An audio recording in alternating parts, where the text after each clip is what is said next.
Sejak awal peradaban, sebelum pena pertama menuraikan sejarah, manusia memandang langit malam dan menemukan pertanyaan yang lebih besar dari dirinya sendiri. Bintang-bintang berkilau seperti mata yang mengawasi. Petir membelah langit seolah suara dari kekuatan yang tak terlihat. Angin berbisik lirih, menakutkan, namun memikat rasa ingin tahu. Di hadapan segala yang tak terjangkau itu, manusia pertama menyebutnya Tuhan. Namun di saat yang sama, mungkin ada satu manusia lain yang berdiri di sudut sunyi, menatap langit dengan rasa penasaran yang sama, tetapi dengan kesimpulan yang berbeda. Apakah benar ada sesuatu di balik sana? Atau kita hanya takut pada gelap yang tidak kita mengerti? Dari dua cara pandang inilah sejarah manusia berkembang, antara mereka yang percaya dan mereka yang meragukan. Ateisme bukan sekadar ketidakpercayaan. Ia adalah percikan kecil dari keberanian untuk bertanya.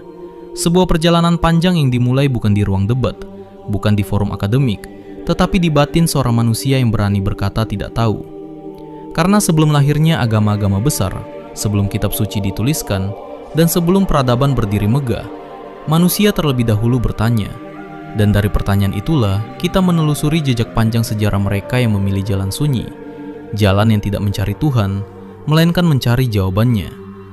Hari ini, kita akan menelusuri perjalanan itu, dari keraguan pertama dalam kegelapan purba, hingga lahirnya ideologi, filsafat, dan sains yang mengguncang fondasi keyakinan manusia.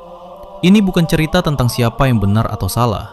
Ini adalah kisah tentang pencarian makna, tentang sebuah pertanyaan tua yang tetap hidup hingga sekarang. Apakah manusia menciptakan Tuhan, atau Tuhan yang menciptakan manusia?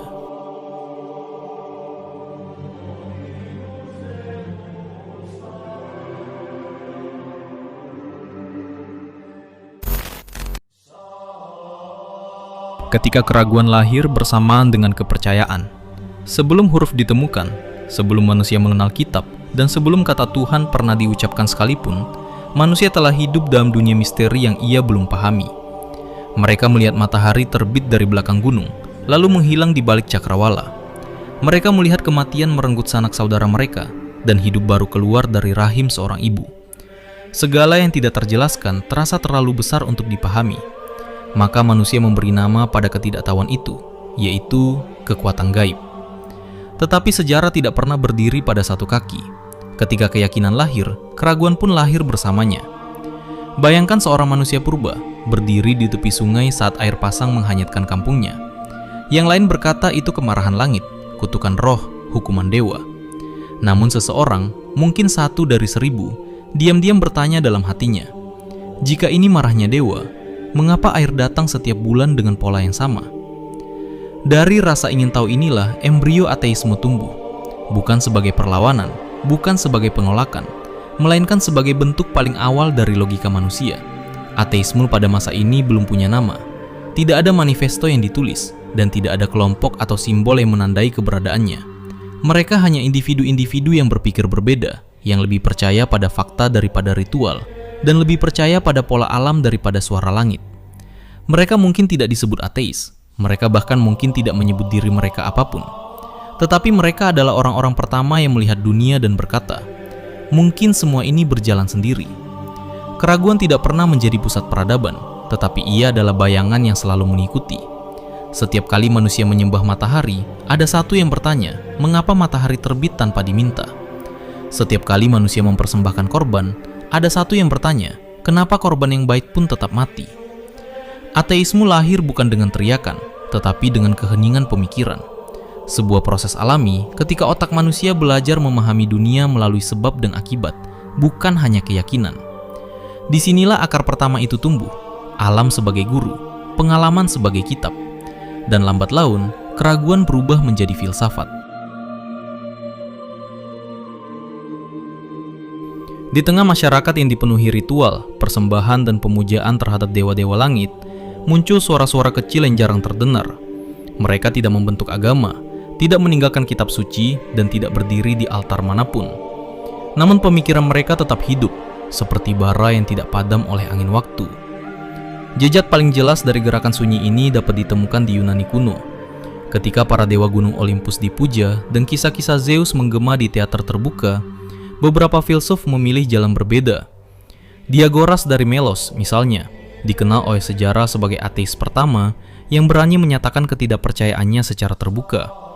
Sementara itu, Epikurus dan Demokritus mencoba memahami realitas bukan melalui wahyu, tetapi melalui logika dan hukum alam.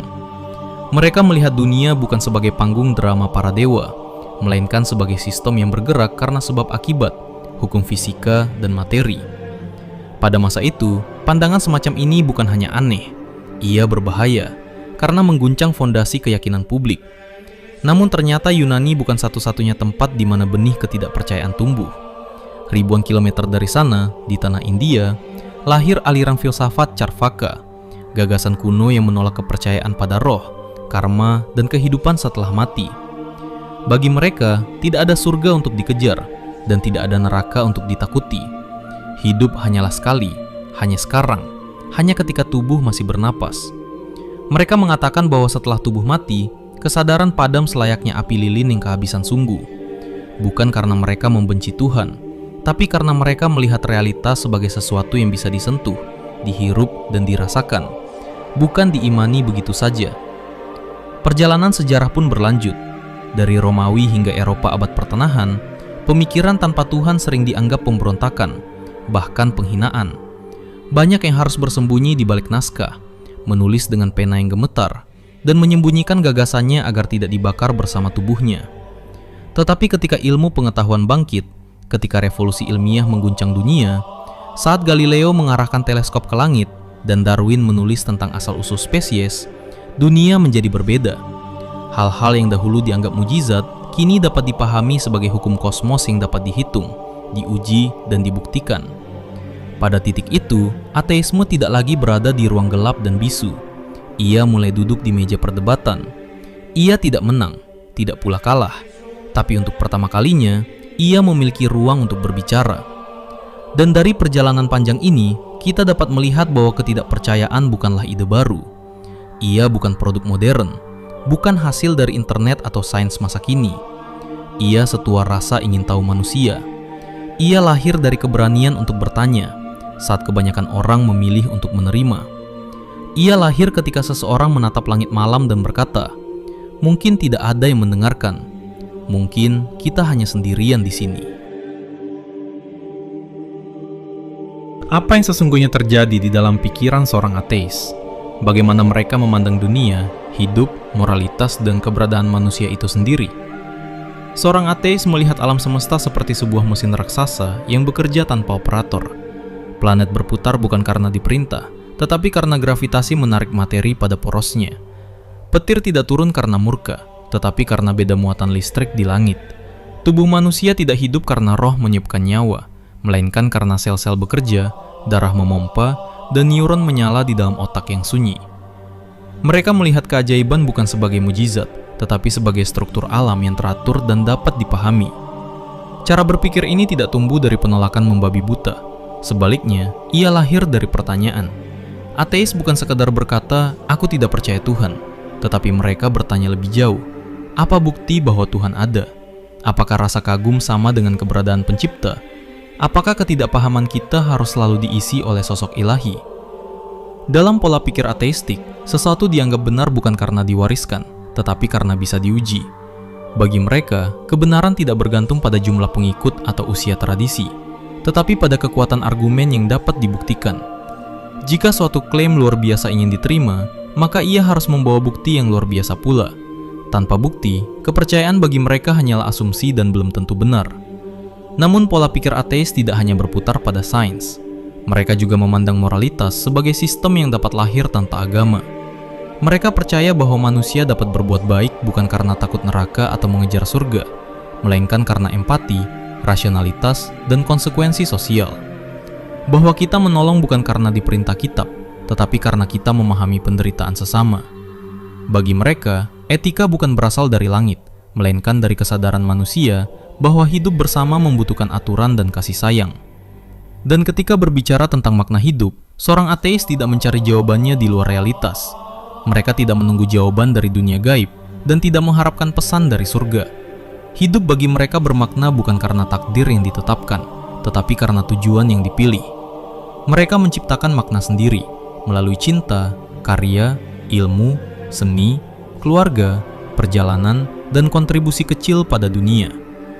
Jika setelah mati tidak ada apa-apa, maka justru kehidupan terasa lebih berharga. Setiap detik menjadi satu-satunya kesempatan untuk mencintai, tertawa, berkarya, dan meninggalkan jejak. Dalam perenungan seperti ini, ateisme bukan sekedar ketidakpercayaan. Ia adalah cara memandang realitas dengan kacamata yang mungkin berbeda dari mayoritas. Ia adalah keberanian untuk berjalan tanpa pegangan tangan langit, untuk mencari jawaban meski tidak ada jaminan menemukan. Dan bagi mereka yang memilih jalan ini, alam semesta bukan lagi misteri gelap yang perlu didewakan, melainkan puzzle besar yang menunggu untuk dipecahkan. Karena bagi seorang ateis, dunia tidak kurang suci hanya karena tidak ada Tuhan di dalamnya. Justru ia menjadi lebih indah, karena semua ini terjadi dengan sendirinya.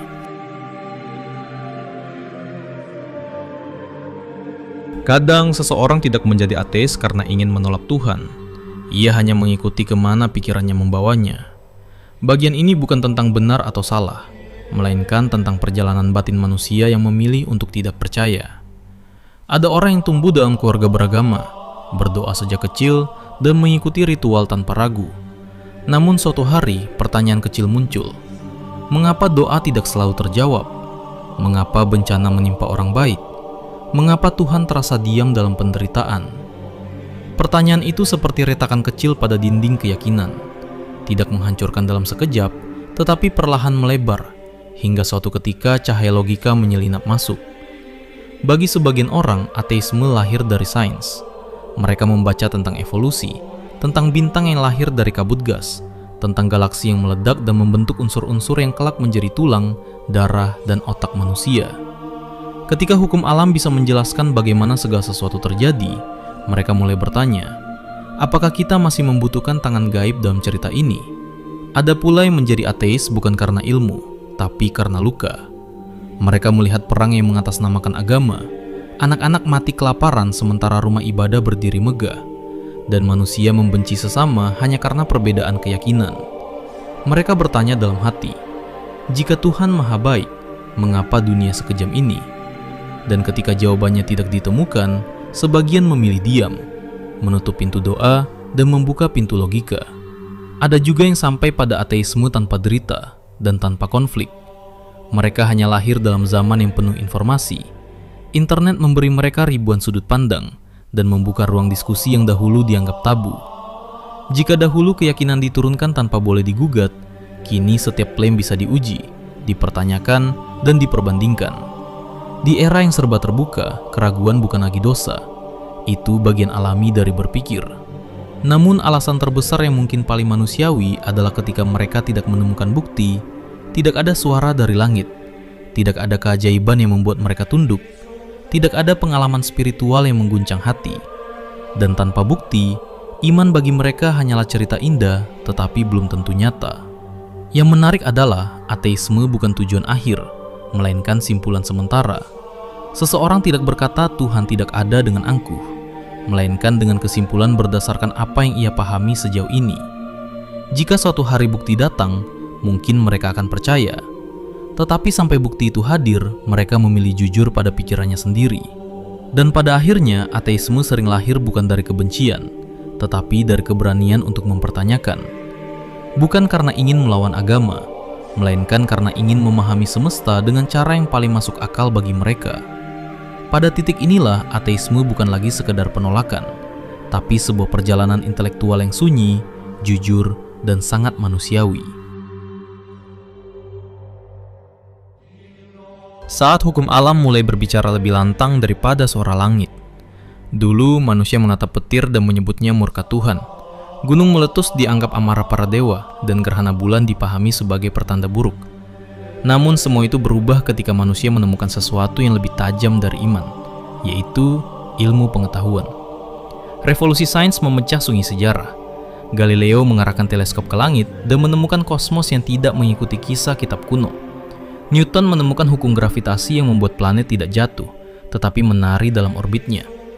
Lalu berabad-abad kemudian, Einstein meruntuhkan cara lama memahami ruang dan waktu. Dan Darwin, nama yang oleh sebagian dianggap pemecah dunia, mengusulkan bahwa manusia bukan diciptakan dalam sekejap, melainkan berasal dari proses panjang yang dipahat oleh evolusi. Ketika sains menjelaskan bagaimana segala sesuatu bekerja tanpa melibatkan sosok ilahi, sebagian orang mulai bertanya dalam hati, jika alam semesta dapat mengatur dirinya sendiri, di mana peran Tuhan dalam mekanisme itu? Semakin banyak misteri yang terbuka, semakin kecil ruang bagi yang tak terlihat. Hal-hal yang dahulu disebut mujizat, kini menjadi fenomena fisika. Doa untuk hujan digantikan satelit cuaca. Penyakit yang dulu dianggap kutukan, kini sembuh oleh antibiotik. Sains tidak menghapus keajaiban dunia. Ia justru menemukan keajaiban baru melalui angka, atom, dan rumus. Di abad modern, ateisme bukan lagi bisikan kecil dalam gelap. Ia menjadi wacana terbuka di universitas, jurnal penelitian, dan perdebatan publik. Filsuf dan ilmuwan seperti Richard Dawkins, Sam Harris, Bertrand Russell, dan Stephen Hawking menjadi suara lantang gerakan skeptis. Mereka tidak menawarkan surga atau neraka. Mereka hanya mengatakan bahwa penjelasan yang paling sederhana seringkali yang paling benar.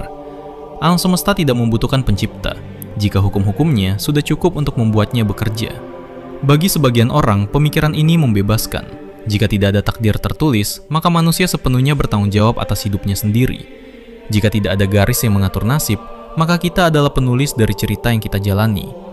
Tanpa Tuhan, hidup tidak kehilangan arti. Ia justru menjadi lebih mendesak dan lebih berharga, karena setiap detik tidak akan terulang. Namun bagi yang lain, dunia tanpa Tuhan terasa dingin, luas, dan sunyi. Alam semesta yang tidak memiliki tujuan terdengar seperti mimpi buruk eksistensial. Disinilah perdebatan muncul, antara yang melihat kosmos sebagai keajaiban tanpa pencipta, dan yang melihatnya terlalu indah untuk terjadi begitu saja. Era sains modern tidak mematikan Tuhan, tapi ia memberi manusia alternatif dalam memahami dunia. Dan dari sinilah ateisme tumbuh lebih cepat daripada zaman manapun sebelumnya. Karena ketika manusia menemukan jawaban, ia berhenti mencari sosok yang diharapkan menyediakannya. Di mana keyakinan bertemu keraguan, dan keduanya saling menatap seperti dua kebenaran yang enggan mengalah. Ateisme tidak pernah hadir tanpa kegemparan. Ia tumbuh seperti api kecil di hutan keyakinan manusia, dan setiap percikan mempertanyakan pondasi yang telah diwariskan berabad-abad lamanya. Bagi sebagian orang, ateisme dianggap sebagai ancaman, bukan sekedar kepada agama, tetapi pada tatanan moral, budaya, bahkan identitas. Dunia pernah menyaksikan orang dihukum karena berkata, "Aku tidak percaya."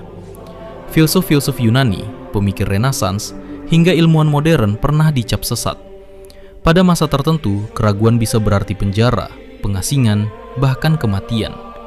Mereka yang memilih untuk bertanya harus membayar mahal, dengan reputasi, keluarga, atau hidup mereka sendiri. Lalu tibalah era debat terbuka. Gedung universitas menjadi arena, halaman buku menjadi medan perang. Sains, filsafat, dan teologi semuanya dipertarungkan dalam kata dan argumen. Para teolog berkata, tanpa Tuhan, dari mana moralitas berasal? Para ateis menjawab, dari empati dan logika manusia. Pemuka agama berkata, semesta begitu teratur, pasti ada perancang. Ilmuwan menjawab, keteraturan muncul dari hukum alam, bukan tangan gaib. Ini bukan perselisihan kecil. Ini adalah duel intelektual terbesar dalam sejarah pemikiran manusia. Bukan hanya tentang Tuhan, tetapi tentang makna keberadaan itu sendiri. Konflik tidak berhenti di ruang akademik. Di ruang publik, ateisme sering mendapat cap buruk, tidak bermoral, tidak berjiwa, dan tidak berbudi. Seolah moral harus selalu lahir dari surga, padahal manusia telah mencintai dan berkorban bahkan sebelum mereka mengenal kata ibadah. Namun pertanyaan besar muncul, jika manusia bisa baik tanpa agama, apakah agama masih satu-satunya sumber kebenaran moral? Di sisi lain, banyak yang merasa bahwa dunia tanpa Tuhan akan kehilangan arah. Keyakinan bagi mereka adalah pelita dalam gelap, dan pegangan terakhir ketika logika tidak mampu memberi penghiburan. Dalam kematian, kesedihan, dan kehilangan, bukan argumen ilmiah yang menguatkan, melainkan harapan akan kehidupan setelah ini. Disinilah titik paling sensitif dalam perdebatan panjang ini. Ateis menilai bahwa hidup cukup sampai di sini, sementara orang beriman percaya bahwa hidup lebih panjang dari sekedar detak jantung. Dua pandangan, dua jalan, dan dua harapan, masing-masing punya logikanya sendiri. Dan seperti dua kutub yang saling tarik-menarik, kontroversi ini tidak pernah menemukan akhir. Ateisme tidak memenangi perdebatan, agama pun tidak tumbang. Yang terjadi justru lebih menarik. Dunia berjalan dengan keduanya. Keyakinan terus tumbuh, keraguan juga semakin berakar. Manusia hidup di antara dua kemungkinan, percaya atau tidak. Dan keduanya adalah bagian sah dari perjalanan intelektual manusia. Karena selama langit masih luas dan bintang masih jauh, pertanyaan itu tidak akan pernah selesai. Bayangkan sejenak sebuah dunia di mana tidak ada surga yang menunggu, tidak ada neraka yang mengancam, dan tidak ada janji keselamatan ataupun ketakutan akan hukuman. Hanya ada manusia, waktu, dan semesta yang terus mengembang tanpa tujuan ilahi. Bagi sebagian orang, ini mimpi buruk. Dunia tanpa Tuhan terdengar seperti ruangan besar yang lampunya padam, kosong, senyap, dan tanpa arah moral. Jika tidak ada yang mengawasi, apakah manusia tetap akan berbuat baik? Jika tidak ada kehidupan setelah mati, apa makna hidup yang singkat ini? Namun di sisi lain, sebagian orang melihatnya berbeda. Tanpa Tuhan, justru manusialah yang menjadi pusat tanggung jawab moral. Tidak ada lagi tempat untuk menyalahkan takdir, dan tidak ada pelarian dari konsekuensi. Hidup tidak bisa ditunda untuk surga, karena surga mungkin tidak menunggu. Dunia tanpa Tuhan bukan berarti dunia tanpa moral. Manusia masih bisa mencintai, menolong, berkorban, menangis karena kehilangan, dan tertawa karena bahagia. Semua itu bukan hadiah dari surga, melainkan sifat alami makhluk yang mampu merasakan. Banyak ateis percaya bahwa makna tidak harus diberikan dari langit. Makna justru diciptakan, dialami, dibangun perlahan dari hubungan, karya, pemikiran, dan harapan. Hidup menjadi berharga bukan karena ia abadi, melainkan karena ia fana. Namun pertanyaan besar tetap tinggal. Bisakah seluruh dunia hidup tanpa Tuhan? Mungkin jawabannya iya, jika ilmu pengetahuan terus berkembang, jika teknologi menggantikan keajaiban, dan jika sains memberi jawaban yang lebih cepat dari doa. Mungkin jawabannya bisa tidak, karena manusia bukan hanya makhluk logika, kita juga makhluk rasa, takut, rindu, dan penuh keajaiban batin.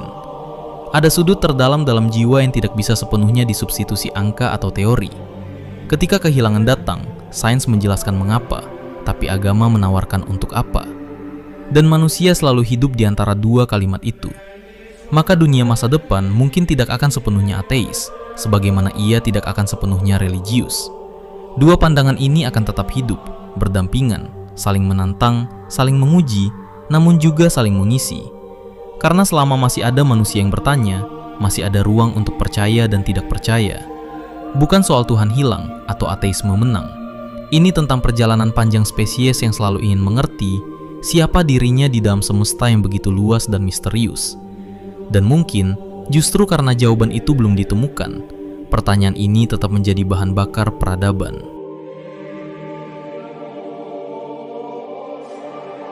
Pada akhirnya, perjalanan panjang mengenai ateisme bukanlah kisah tentang ketiadaan Tuhan, tetapi tentang manusia yang berjalan dengan lentera akal dan menembus gelap pertanyaan yang tak pernah selesai.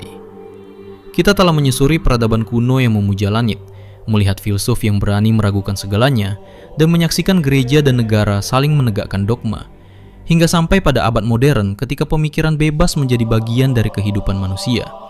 Ada yang percaya karena hatinya menemukan jawaban dalam keimanan. Ada pula yang meragukan karena pikirannya menuntut bukti yang lebih terang. Keduanya bukan musuh. Keduanya hanyalah dua cara manusia untuk memahami dunia. Ateisme lahir bukan dari kebencian pada Tuhan, melainkan dari keberanian mempertanyakan.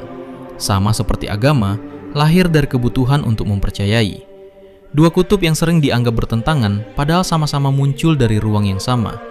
Ketakutan, harapan, rasa ingin tahu, dan keinginan untuk menemukan makna. Dan mungkin, seperti layangan yang terbang di antara angin dan tali, manusia berada tepat di tengah tarik-menarik antara percaya dan tidak percaya. Kita tidak benar-benar mengetahui jawaban sebenarnya. Kita hanya memilih jalan yang menurut kita paling masuk akal. Namun satu hal yang pasti, keberadaan ateisme membuktikan bahwa pikiran manusia tidak dapat dikurung oleh satu jawaban. Selalu ada ruang untuk bertanya, untuk meragukan, untuk mencari lebih jauh dari yang terlihat. Dan justru disitulah keindahan perjalanan ini, bukan pada jawabannya, tetapi pada pencariannya. Mungkin Tuhan ada, mungkin tidak. Mungkin jawabannya tak pernah bisa ditemukan di antara bintang atau dalam kitab-kitab, tetapi justru dalam diri manusia yang terus mencarinya, bahkan ketika ia memilih untuk tidak percaya. Dan sampai dunia berhenti berputar, pertanyaan ini akan tetap hidup. Apakah manusia membutuhkan Tuhan, Ataukah manusia menciptakan Tuhan agar ia tidak merasa sendirian?